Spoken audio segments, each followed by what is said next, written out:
Ici et tous sont connectés. On peut commencer. We are now ready to start the meeting.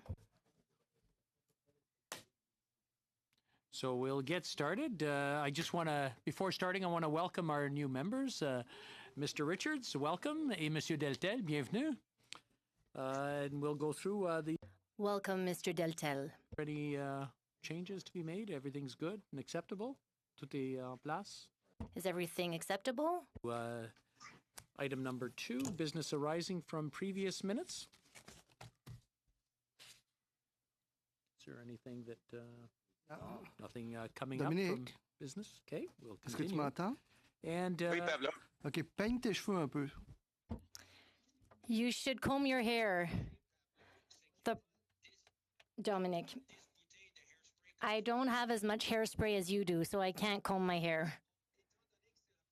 As it's the very first meeting with Gérard, we should tell Gérard that he should be paying for hairspray as it's innovation.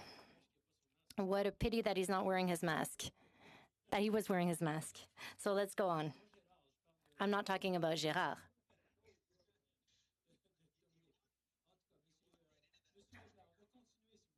We're ready to go on. Around, everybody had a chance to vote, and le vote était bon. Il n'y avait pas de problème. There was no problem with the vote, and we went ahead with one of the options.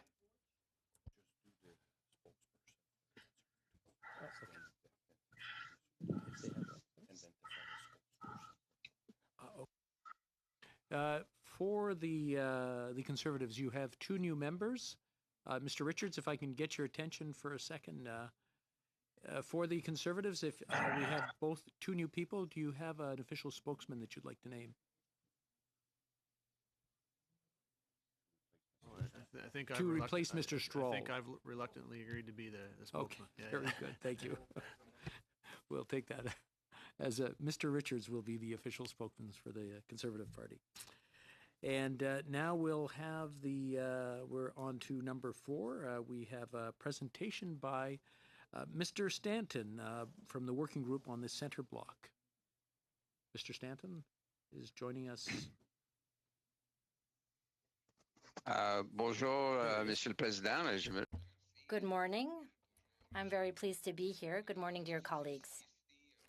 I'm here today as chair of the LTVP working group. And I'm here to update the board on our work from the last working group meeting.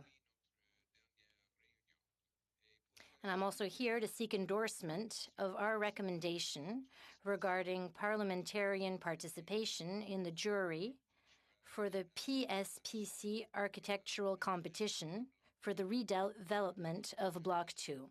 Before presenting the information regarding Block 2, I would like to give you an update regarding our last meeting. We had a meeting on August 13th. First of all, public engagement survey. So Public Services and Procurement Canada presented the proposed public engagement strategy for the LTVP, which includes their intent to develop and launch a public survey. The working group is in general support of the proposed strategy to engage Canadians regarding Parliament Hill, and has also asked that PSPC return to update the working group with further details. Second, the House of Commons Administration presented high-level options for the Parliament Welcome Centre entrance and also answered questions. This item requires further review by stakeholders, and the working group will continue to be involved in the review before making a recommendation to the board.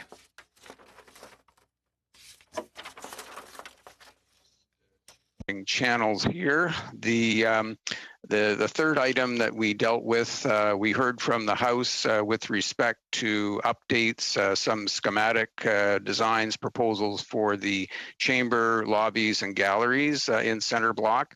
And PSPC rather answered some questions around that.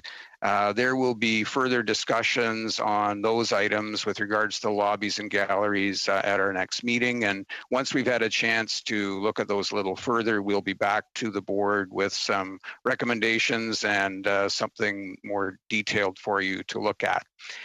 Final point, just before I get into the issue on Block 2, the working group have all received now complete detailed briefings on the schematic designs for the entirety of Center Block and the Welcome Center.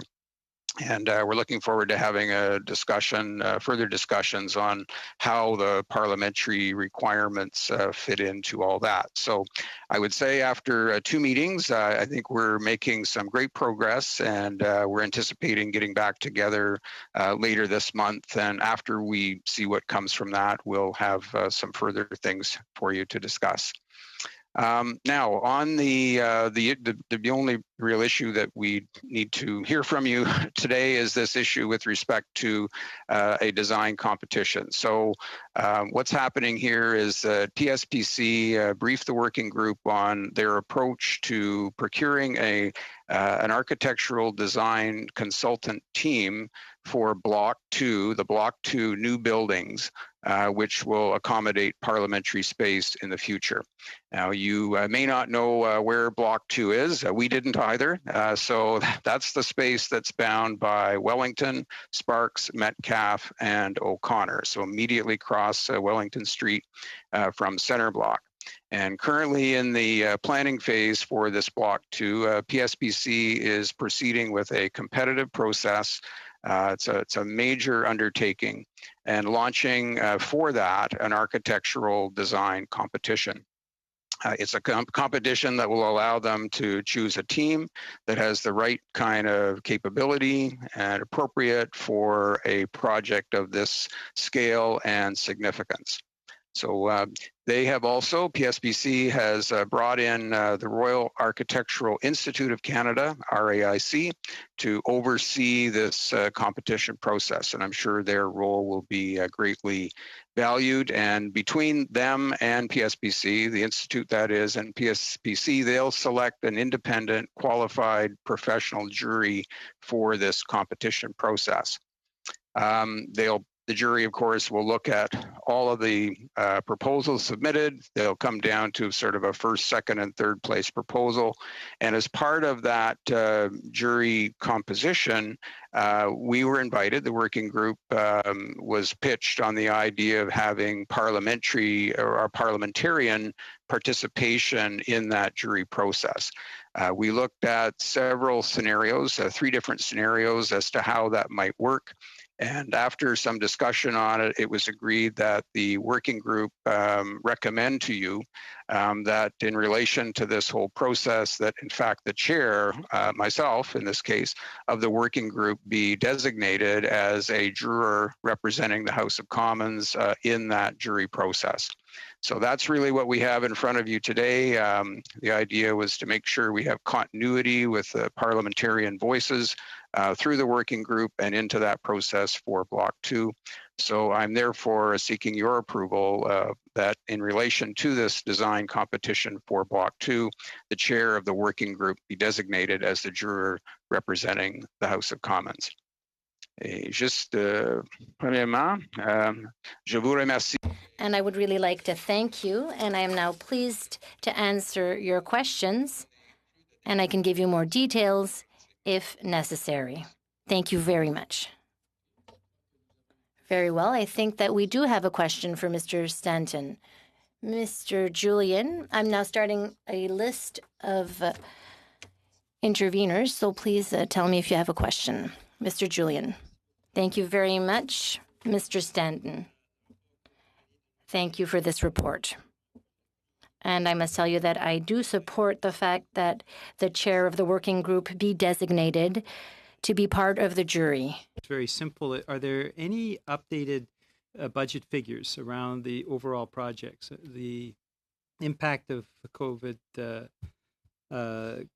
coronavirus has had an impact in a lot of projects across the country. So I'm wondering if there are any updated figures that you could give us, or when you think that the working group would be able to do that. Thank you. Thank you, Mr. Julian. Let me just make sure I'm in English here. Thank you, Mr. Julian. I think we didn't actually get into sort of the budget elements with respect to Block 2. I will look to Michel Patrice if he may have some insights on that he could share. For us at this point, we were only taken up with the proposals around a design competition. As you may well know, this is part of a much more long-term, but so many of these parts of the long-term vision plan are so integrated that these things do come before us as a working group as well. Michelle, I wonder if you have any further insights that we could share with Mr. Julian on that question. Michel has indicated that Mr. Gamero would be best suited Rock, to answer that question. So, Rock Gamero, if you're online, you can take it from here.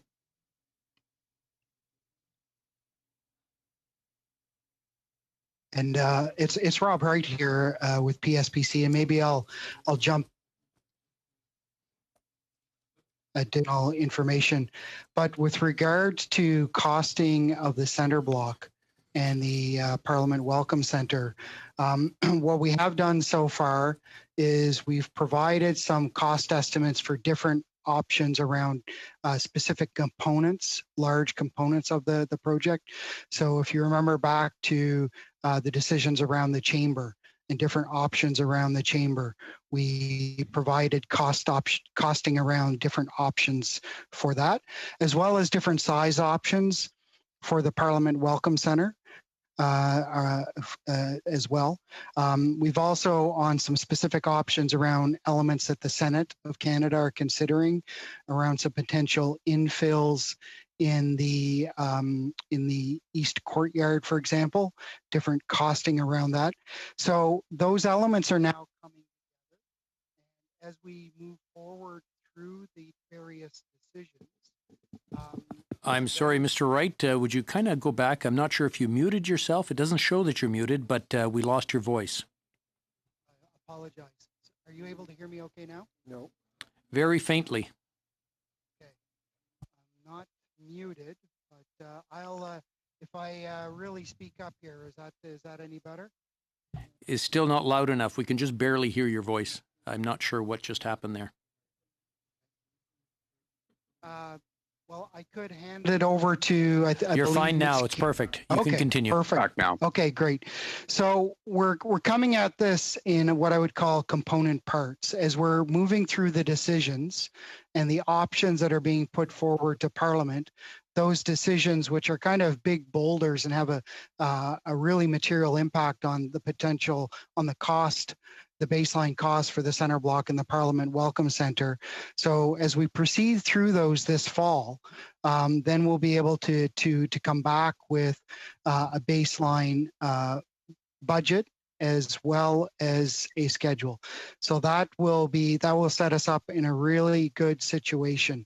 As far as the impacts of the COVID situation, on the center block, I think we've been, we've been able to absorb that really well. When at the beginning of COVID in mid-March, we worked really hard to put in place what I would call best practice health and safety practices on the site, and worked with the Canadian Construction Association, and those actually became best practices for construction activity across the country. And so I would say that we've really had to make a few adjustments, but it really has not impacted the schedule as we've been able to move forward. And from a cost perspective, that is probably the most important element on a project of this scale. Time is money. And so being able to adhere to the schedule has benefited us extremely well from a budgetary perspective. So we've been able to keep track, hitting all of the milestones.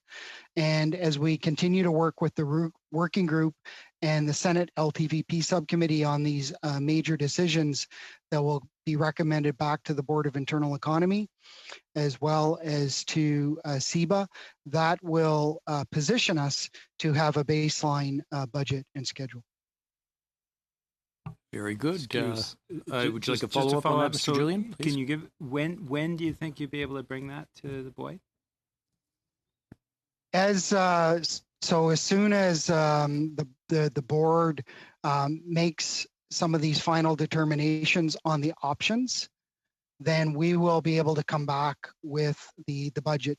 It's important to note that, you know, there's thousands of decisions that form the scope for this project.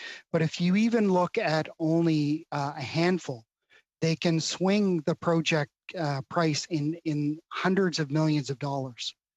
So it would be difficult to come back to you with a budget without having the kind of the inputs on those decisions. They are tremendously impactful on the budget. We've now on the size of the chamber, we have that was an important decision.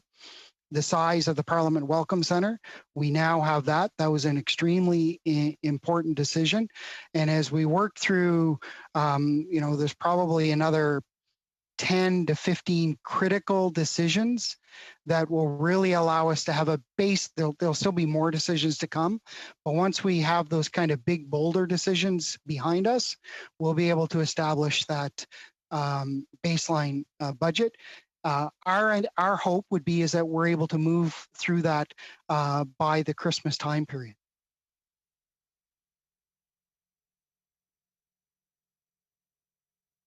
I just wanted to say, Mr. Sorry. Stanton, go ahead, and then we'll Yes. go on to Mr. Root. Thank you, Mr. Speaker. Just, sorry, I missed that critical element of Mr. Julian's question pertaining to expense, and my sound actually gapped there for a few seconds, and my apologies for not zoning in on the expense relating more to center block as it was not to block 2. My apologies. Very good. Now we'll go to Mr. Richards. Sure, thank you. I had some similar questions to Mr. Julian, but I'll add a couple additional brief questions. With regards to those recommendations in terms of the design for the chamber, et cetera, will those recommendations be including the seating options, the various, or will there be scenarios for seating options? Will there be one that's brought forward? So will it come to that kind of detail? Will we get the seating options included as part of those recommendations? Yes, Mr. Richards, our first look at this was very preliminary, and we looked at different options extending out even to around 2050. I mean, the notions around this planning for especially galleries and space for members in the galleries in the house itself is all impacted by the trajectory of population growth and therefore the number of parliamentarians growth as well over literally decades. So we just had a first look at that this past. You may know that some time back, the decision was taken to ensure that the footprint of the House of Commons chamber itself would not be changed. We're going to stay with the existing footprint that's there. So once the working group has taken some further discussion on this, we will bring it back to the board with suggestions, and I expect that will, we'll see what the working group decides, but I think we'll bring our best suggestion, and we'll let the board take a look at it at that time. But suffice to say, as we go forward, the demands and requirements on this space are certainly going to increase. Sure. So just as a follow-up on that, So is it my understanding then, like I think I was hearing in there, that you're sort of going to bring forward one recommendation rather than a set of options? Is that the intention? And I also understood that in March it was sort of indicated that the board really wanted to see the chamber remain as close as it is to its current format. So maybe answer both those in concert. And also I'll just throw one more into it and let you answer all three. In terms of the galleries themselves, is there contemplation to better, security is the right word, but ensuring that they're more secure, I guess. Obviously we've seen things dropped over and things like that in the past. What is there thought being given to how those will look going forward? So on the last point on security, we didn't actually deal specifically with that point, and I think it's certainly a valid one. We did look at some comparisons in terms of the size of gallery in relationship to the number of members in the chamber, and certainly Canada at the moment is blessed, as we were in the old House of Commons, in the Centre Block House of Commons. We have considerably higher numbers of gallery visitors than many other chambers in the Westminster system. But going forward, certainly there will likely be impacts there. You're right to one of your 3 points, exactly right. The current footprint of the chambers in terms of the beautiful, Gothic revival design and structure, that's all going to stay put. We have to work within the confines of that existing footprint. So as we look at accommodating more members, it has to be done in favor of a layout that will be in keeping with this board's direction around, of course, the ideal preference was to continue with the center aisle and have government and opposition members opposing one another across that common aisle. That was a preference that has been expressed to our working group, and we'll certainly keep that in mind. As to whether we'll just have one recommendation for you, I honestly don't feel comfortable speaking for the working group at this early stage. That's I'm taking a cue from your comments. I suggest that we might want to consider more than one, and I think I'll certainly be guided by the working group and what we think is probably our best preference, but leaving open, I think this is an area that obviously needs a vigorous discussion and consideration. We want to make sure we get this right. Okay, thank you. Are there any other questions? Monsieur Deltel. Merci, Monsieur le Président. Thank you, Mr. Chair. Hi, Bruce. It's always nice to speak to you. I can assume what the answer is going to be, but would it be possible to have guided tours, well-protected guided tours of Centre Block?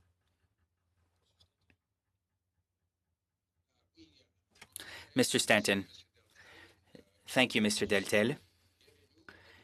Welcome.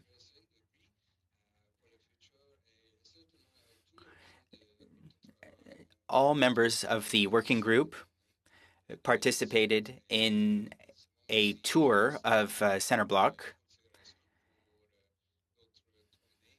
We're not considering other tours at the current time, but in my opinion, that's a good request. We'll consider your request and we'll organize a tour in the future for members of this committee. Maybe we could do it in the weeks or in the months ahead. Okay. We'll make sure that there's a tour. It'll be important to see what's going on in Centre Block at the current time.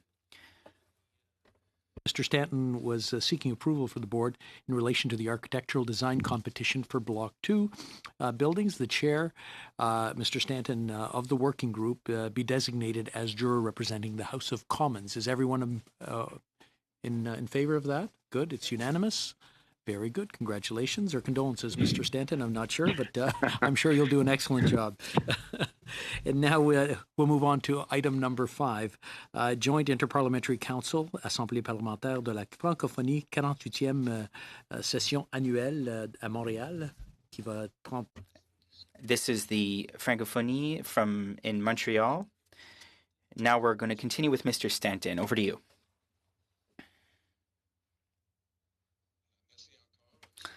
Thank you very much, Mr. Speaker. Before getting started, I would like to thank Mr. Francis Drouin, Chair of the Canadian section of the Parliamentary Francophonie Association. There will be a detailed presentation of the request that has been submitted to you so that the Parliament of Canada can welcome the 48th annual session of the Parliamentary Assembly of the Francophonie. I would like to confirm that the Joint Interparliamentary Council reviewed this request on July 15th, 2020. As we do with all of these international conference requests, the JIC is somewhat limited in the role that we have in reviewing these requests for international conferences. For us, it comes down to ensuring that there are no conflicts with the resources that international and interparliamentary affairs has in terms of providing the appropriate support. So we realize that, of course, the spending authority for these conferences rests with you and with CIBA on the Senate side. However, we still take the occasion of these requests, as has come from APF in this case, to discuss some of the issues around that conference. In this case, we talked about the challenges involved with doing a large-scale event of this nature in the era of COVID-19 global pandemic. Admittedly, the conference is intended for July of 2022, but nonetheless, we have no clear idea as to what conditions may prevail at that time. To that end, we had a discussion in terms and gave direction in terms of the planning for this conference that due to the uncertainties around COVID-19, that they be prepared to revise and consider changes to the format to a virtual or partially virtual format if they're faced with those kinds of restrictions in 2022. The council also recommended the conference planners ensure that things like contracts for hotels, conference space, AV, interpretation, and transportation have the appropriate escape clauses for force majeure, exit clauses that will help them have contracts in place that can be modified should those situations prevail. We certainly, all of us, I think to a person on the JIC, stand behind the necessity of ensuring Canada stays engaged and involved in interparliamentary work, even in a time of pandemic. And we also noted, members of council, I should note to you that we were satisfied that the approach that APF took to their budget proposals were certainly in line with the usual practices and parameters that JIC oversees or considers for conferences of this type. Just changer le canal. And now we'll change channel. Consequently, we decided to submit the proposal to the Board of Internal Economy and to the CIBA committee at the Senate so that they can study this proposal. So now I would like to give the floor to my colleague, Mr. Drouin. The floor is yours. Thank you very much, Mr. Stanton. As he mentioned, I'm here today to formally request that the Parliament of Canada host the 48th annual session of the Assemblée parlementaire de la Francophonie.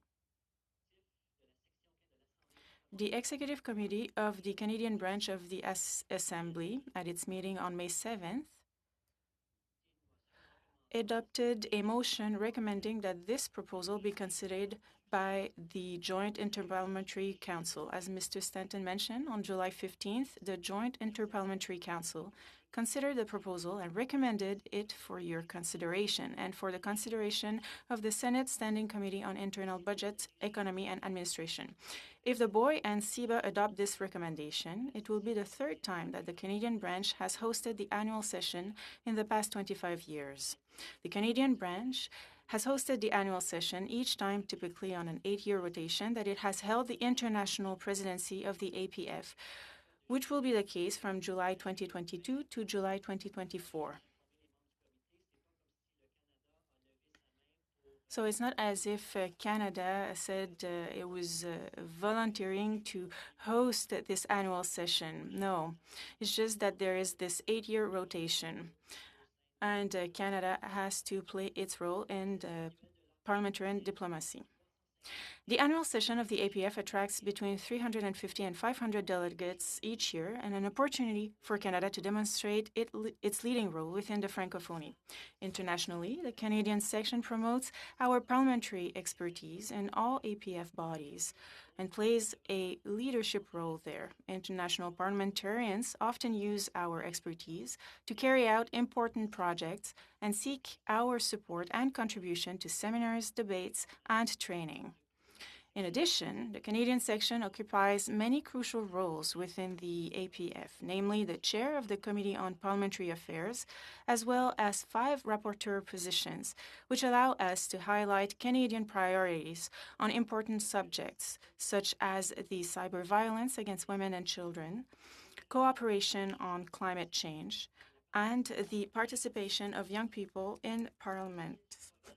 In terms of the program, the annual session always starts on a Thursday and wraps up at the end of the day on the following Tuesday.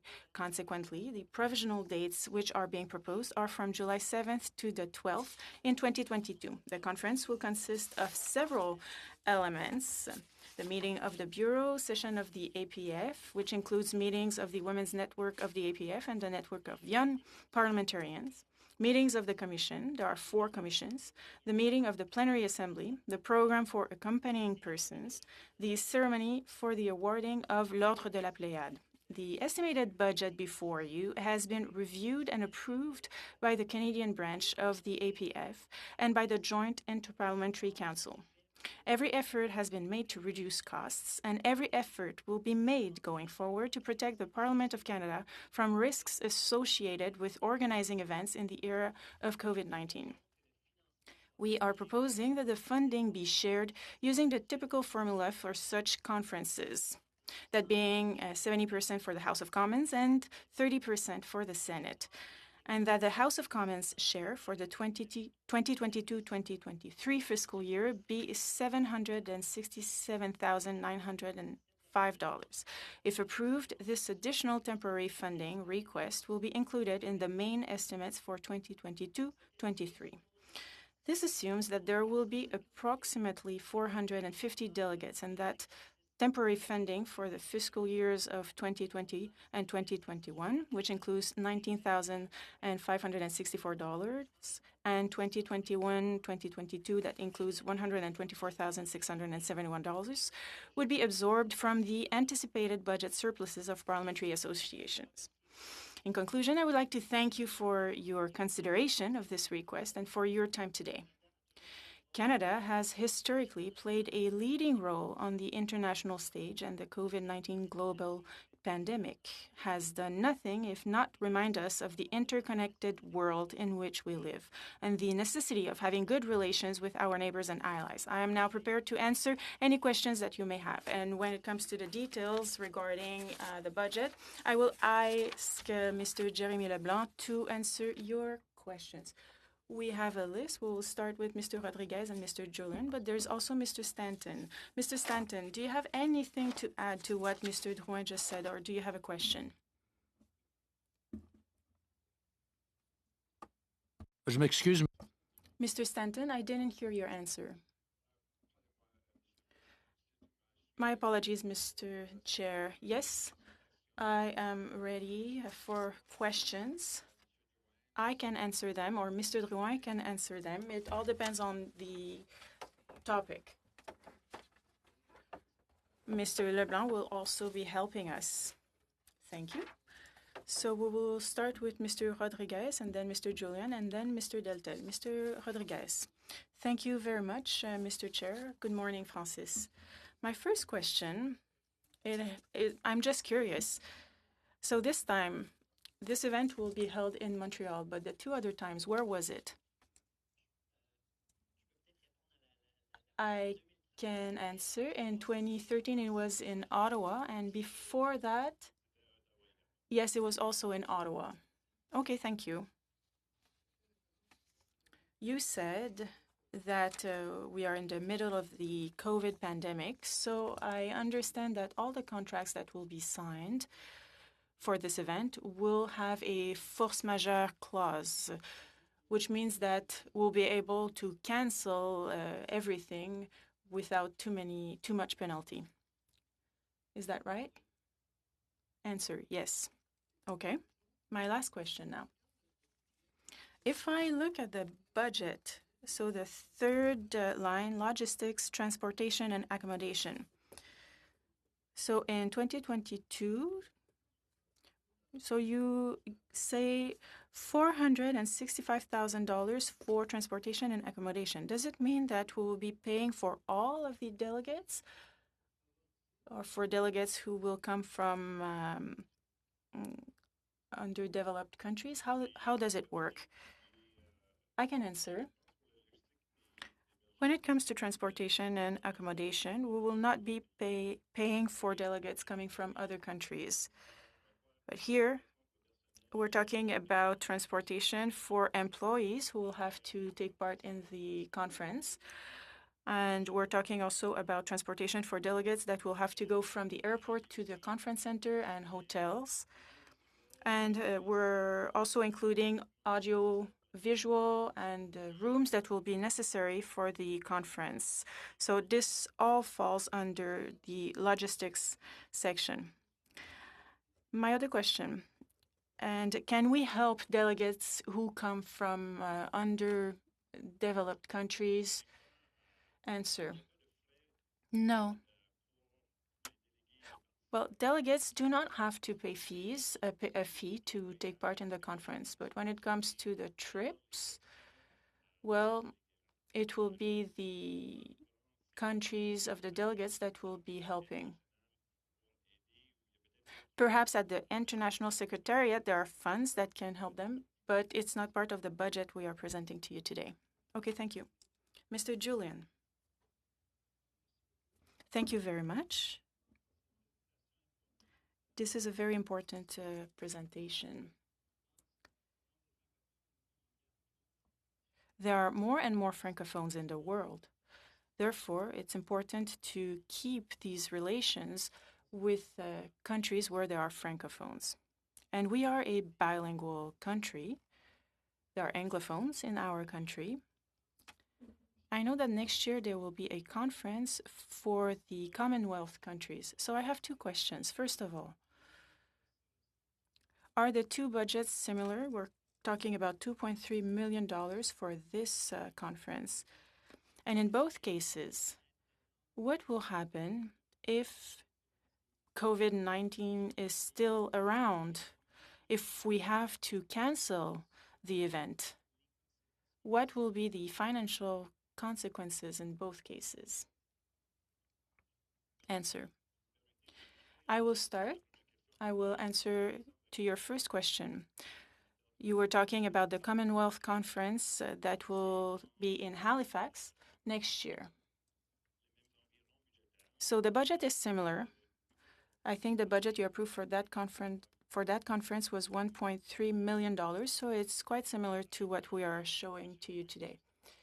As Mr. Roy and Mr. Stanton said, in the contracts that we have signed for this conference and the one that will happen in Halifax, we have worked with the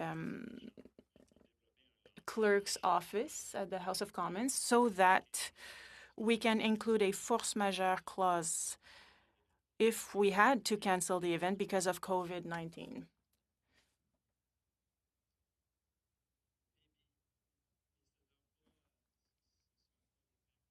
But what will be the financial impact?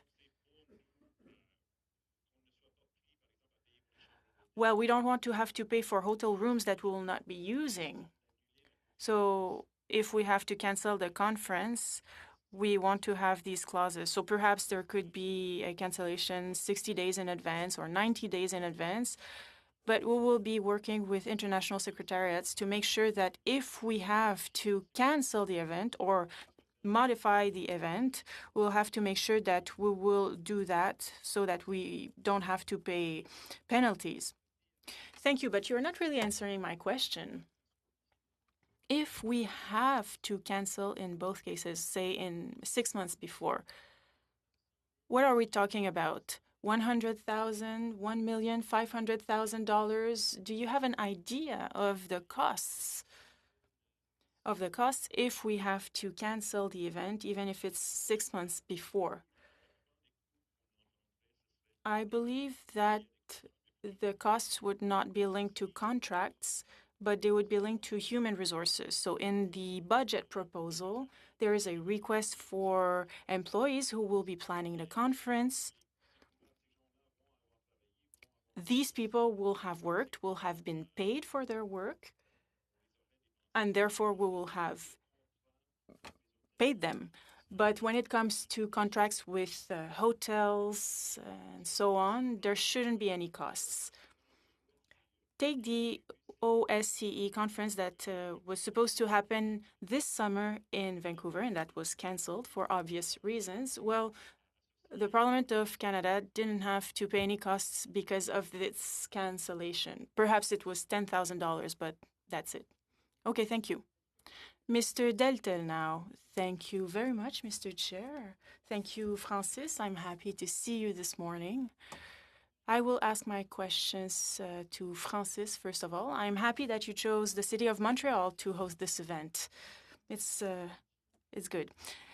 Regarding the budget, you said that in the first 2 years, the budget will come from budgetary surpluses of parliamentary associations. How can you be sure of that? We're not talking about $2-3 billion, but how can you be sure that these associations will not be spending those surpluses? Well, I have a comment to add, and perhaps Mr. Leblanc can correct me if I'm wrong, but generally at our associations, we have fees that are reserved for MPs who have to travel. And you know that this year, for obvious reasons, MPs will not really travel. I think that most associations will have budget surpluses. Oui, tout à fait. Cette année, le surplus sera nécessairement assez important. This year, the surplus will be quite substantial. And if you look at the history of spending by the associations, even if often the requests are over the envelope, if you look from one year to another, there are usually surpluses. For example, we think that 10 parliamentarians are going to participate to an activity, and then because of activities on the Hill, only 6 members will participate. So there are economies thanks to that process. So we looked at the history of spending for the JIC, and we're very comfortable with this. If we look at past spending, there's been a surplus of $300,000. So we think that this will be okay for this year. Thank you very much. And now I have another question, a more substantial question. This meeting will take place in 20 months. We all hope that life will go back to normal in 20 months from now, but nobody can tell for sure. So why wouldn't you start working right now on a hybrid model of assembly? I could add something if I may. I think we will probably see this in January. There will be an assembly in Morocco.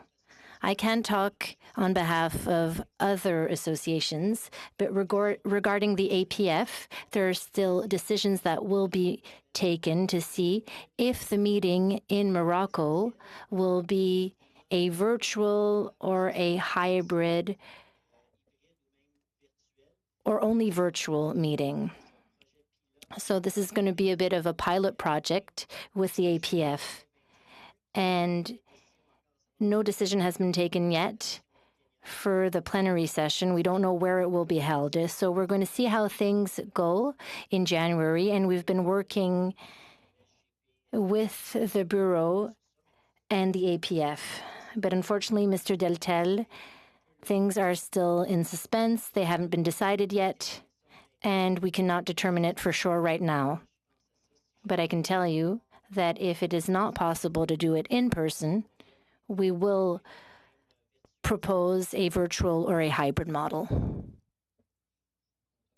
I'm very pleased to see that this is part of your reasoning, but I was wondering if we couldn't have a plan B that would be proposed immediately. We could then evaluate it and see where we're going with this. I think it would be very good for the economy. We'd be able to save a lot of money.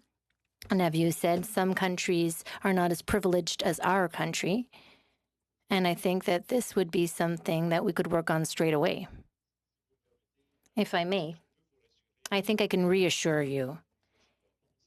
While we are planning, we do explore all of these options. We are exploring virtual or hybrid models, and this is part of the discussions that we do have, and it is part of our planning. It already is.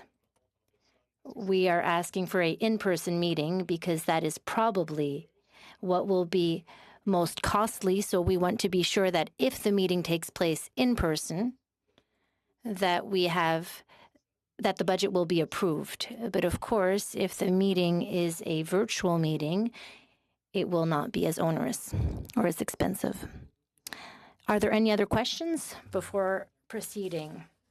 So we're seized with a request, and the request is to accept the recommendation of the JIC. Is everyone in agreement? Yes? Very well. So now we will go to point 6 with the quarterly financial report for the first quarter of 2021 and revised 2021 supplementary estimates B. Mr. Paquette, you have the floor. Thank you very much. The following 2 points are for information purposes.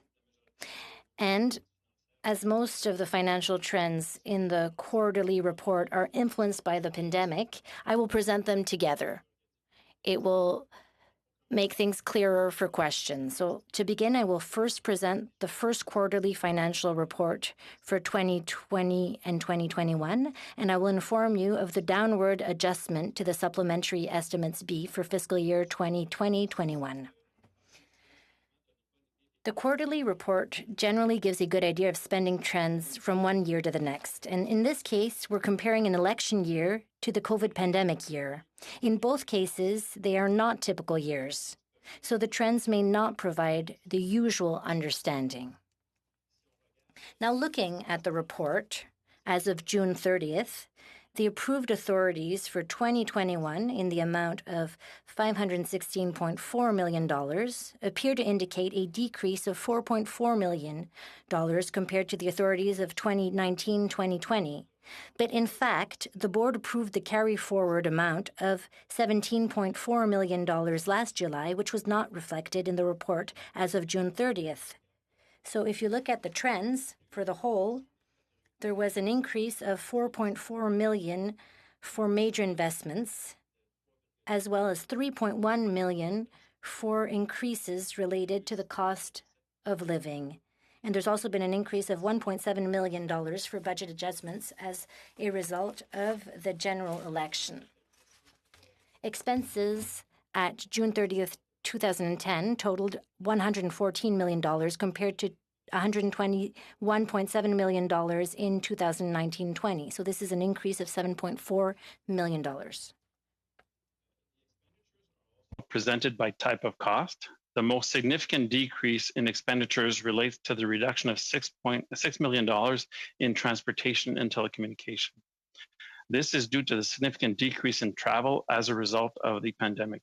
The expenditure for professional and special services have also decreased by $2 million, which is also due to the reduction in service contracts, training, and hospitality, again, all as a result of the COVID, as well as there's the difference in timing of certain payments to our external partners during this period.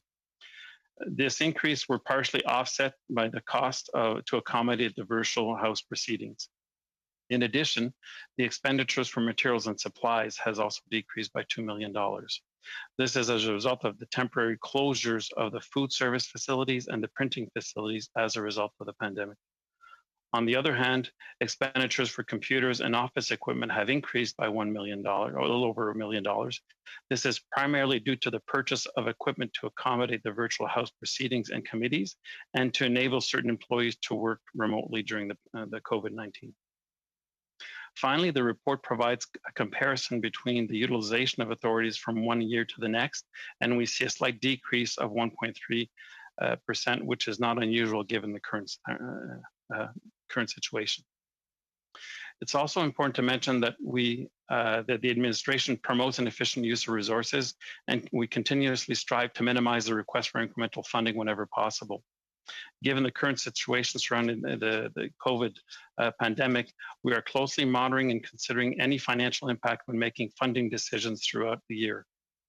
Also, given that what has happened, we have reviewed our request for the 2021 Supplementary Estimates B. As you know, COVID pandemic has resulted in the postponement of the 65th Commonwealth Parliamentary Conference to 2021, or the 2021. As well as the cancellation of the 29th annual session of the OSCE Parliamentary Assembly. So funding for these conferences had been included in our main estimates for the current year, which with the change in plans, this funding will no longer be required this year. As a result, we have offset our request for the current request for a carry forward for 2021 in the Supplementary Estimates B. And as a result, we've revised our request down to $6.3 million for a carry forward instead of the 17.4 million. Okay. For le prochain item. For the next item, given all of these financial trends that have been significantly affected by the pandemic, we have prepared a summary of the significant disbursements that can be attributed to the decisions that have been made for this particular situation. So the summary of expenditures reflects disbursements up to mid-September and not just the first quarter. These disbursements include $1.4 million in investments for the operation of the virtual chamber, the amounts paid for external printing to the tune of $1.1 million, COVID-related equipment and supplies, purchases for MPs' offices, $287,000, and for the administration, there are purchases of computer equipment and other supplies for an amount of $396,000. There have been many other realignments to support this new way of doing things, but they have not had a direct impact on disbursements. We will continue to monitor these changes, and we will report to the BOIE for future quarterly reports. I'm now ready to answer your questions.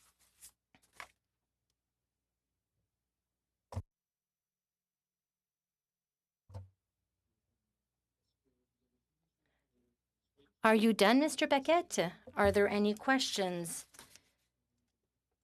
Mr. Julian, Mr. Richards, and Madame de Bellefeuille. Mr. Julian.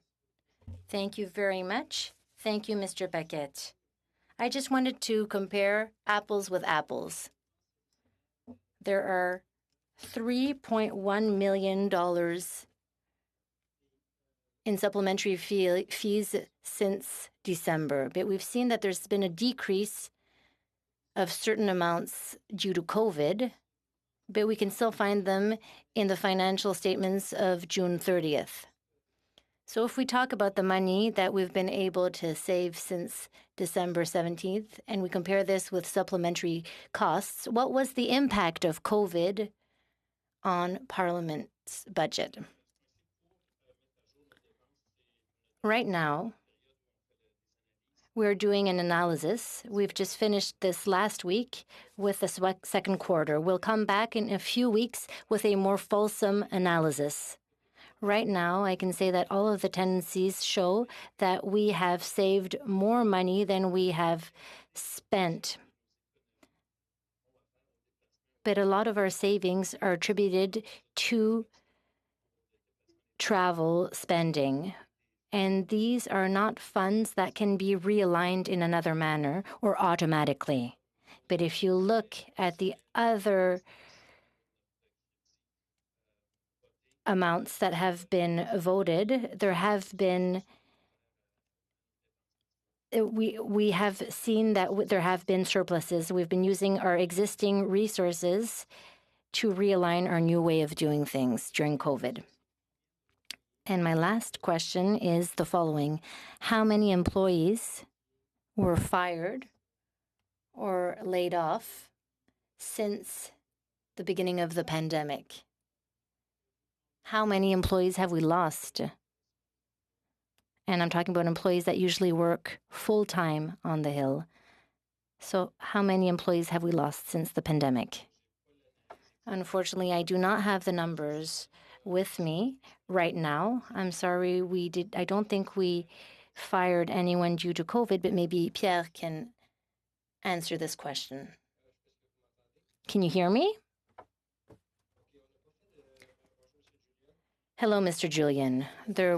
No one was laid off if they were working full-time, but we did not call back people who were on call.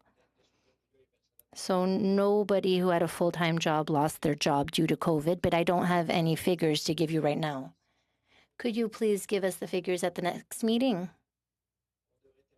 Yes, we should be able to give you these figures next time. Is that it, Mr. Julian? Thank you. So the 3.19 million specific to COVID, is that just new spending only, or does that include the value of existing resources that would have been deployed towards pandemic related items? Those are only additional incremental disbursements. Okay. They're not the realignment at this point here. We haven't gone depth into that level of detail of what people have been doing, maybe different work or different contribution to everything here. So we've really just add incremental disbursements is what we presented to you today. So you haven't been able to do any work towards getting some kind of an estimate of the value of the existing resources, or I know there was sitting in Proc in the summer, indication given to us there that some of the work on virtual sittings, some of the work towards a smartphone voting app, that there was a lot of there'd been no new costs incurred, but there was a lot of existing resource and a lot of employee time that was repurposed. Do you have any indication or even initial estimates of what kinds of expenditures or existing resources were put towards virtual sittings or the development of the voting app? Because I don't know those things were actually authorized by this board. And I don't know who did authorize them. Maybe you can indicate that as well. But I'm just curious as if there's been any initial work done on what the value of those repurposing of both employee time and any existing resources would have been. So at this point here, this is the analysis we're currently working on, given that we do the periodic assessments and details really with our quarters. And a lot of the work you've mentioned in the spring, we were very reactive and did what we had to make sure everything was functional. And over the summers when those special projects really kicked in and we deployed the necessary resources and capacity to support those. So when we come back and do our second quarter report, this is the kind of analysis that we can bring forward to you and bring up more specifics relating to that. Okay, so you will be able to bring that to us then, because I could be mistaken. Obviously, I'm a new member of the board, but I don't believe those were things that would have been authorized by the board. They would have been, I'm not sure, authorized through within administration itself. I'm not sure. Can you tell me that? And obviously, that I would sort of indicate that it would be all the more important that we kind of get the information to look at, right? So there's many of the items that are on that report relating to the material supplies and even the infrastructure with the MPs and that they put in their office was brought forward, and even the external printing was accepted by the board. Okay. And for the other work that had been brought in directly to our folks in technology to be able to bring forward and make sure that the chamber was functional. I'm not sure if Stefan or Michel might want to add more to where that request came from. Sure. But I mean, at the end of the day, you're indicating that that is something you will be able to bring back to a future meeting of the board, just to give us some sense as to what the value of the reallocation of resources would have looked like. That's Yes, we'll look and make sure that we can bring what we can bring to you at what level of detail. okay. I Thank you. believe Monsieur Patrice has something to add to that. I'll just defer to him. And just for further information, but obviously we'll delve more into more details. But virtual chamber and virtual committees was as a result of decision of the House. So yes, the administration did enter into expenditure in relation to that. And I'm just going to say in terms of the estimates that the report you've got in terms of the expenses as of September 17th does include overtime costs in terms of the resources that had to be deployed to support the virtual committees or hybrid or the chamber. But we'll get more information for you. Great. Thank you. Thank you. Appreciate that. Maintenant, nous allons continuer avec Madame de Bellefeuille. Madame de Bellefeuille. Merci, Monsieur le Président. D'abord, Thank you, Mr. Speaker. I'd like to thank Mr. Mercier for the quality of the interpretation today. We hear from many different interpreters, but today we have a great team with us. Thank you very much. They are very quick. They're at lightning speed. Thank you very much. A question for Mr. Paquette. Mr. Paquette, thank you very much for the quality of your presentation. I'm a good student. I prepare my documents and your presentation. I'd like to thank you for the transparency of your presentation and for making things clear. It makes it easier to understand. Thank you very much. My question has to do with the future. About Quebec, for instance.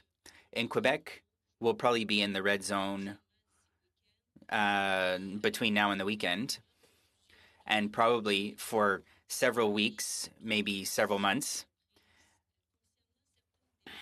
All the decisions that we've made regarding expenditures, for instance, for disinfection, for office management, for advertising, beyond the percentages that are allowed according to the regulations. There were a number of things that were done, a number of expenditures that were taken on. At the next time, could you tell us about measures that could be taken to help members in their work?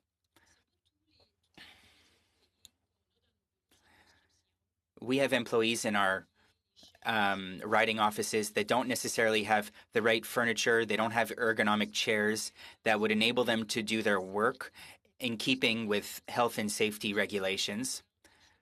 For instance, I know that there was a refusal for an ergonomic chair for someone who wanted to work at home. But if we recommend that our employees work at home, as an employer, I'm just wondering where the limit is. How can we support them better from a health and safety perspective? And as you know, there was an increase in the budget for the internet. In certain regions and rural areas, there were exponential fees for telework. And members could claim some of those fees from their main budget. I'm just wondering if this is going to continue. Is this going to continue for the next 6 months? Is this going to have a significant impact on their members, on their main budget, that they have to spend more for the internet than, for instance, a member who lives in an urban area where the additional expenses are not taken out of the members' main budget. I'm just wondering if this committee could look at what needs to be done for members to be able to carry out their activities within their riding in keeping with health and safety protocols, and in particular in keeping with regulations established by the Government of Quebec. Thank you very much for the compliment. I'd like to thank my team who enables me to be ready to answer your questions.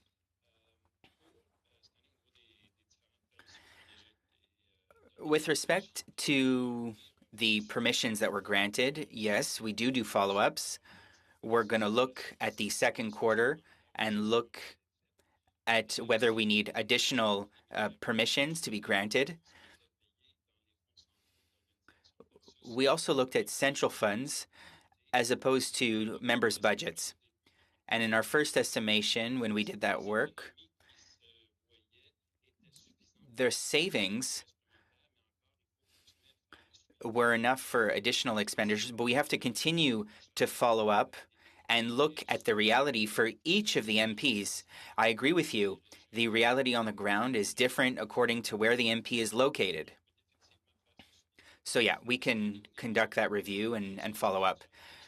With respect to furniture and office tools that employees may need to be able to work from home, if it's asked of us, we can do an assessment of what their requests are and compare with other organizations who need to support their employees.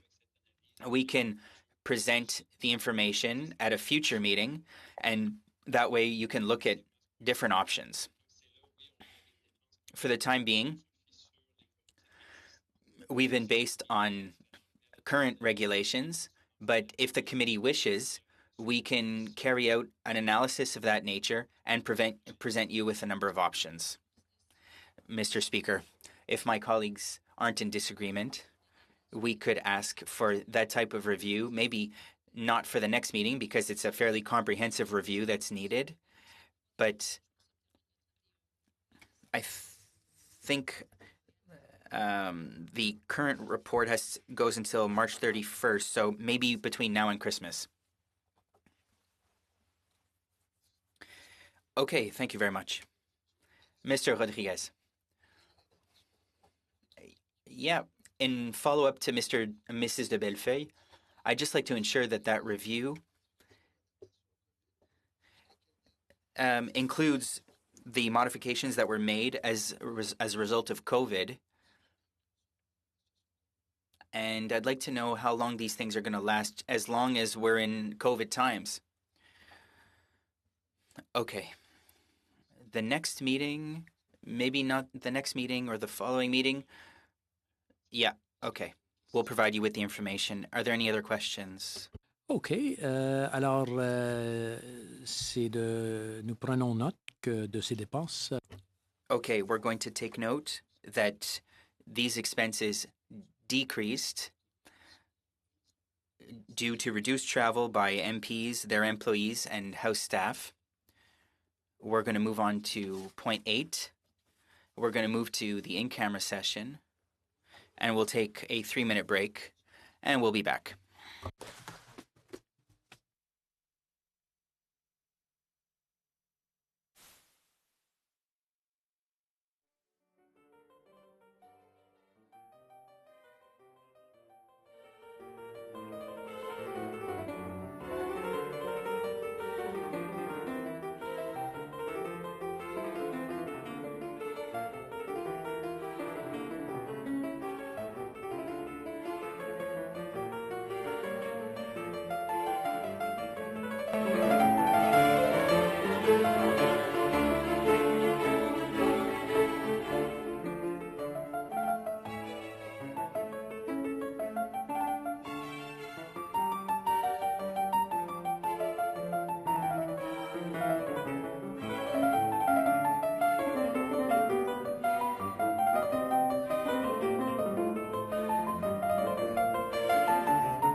Thank you.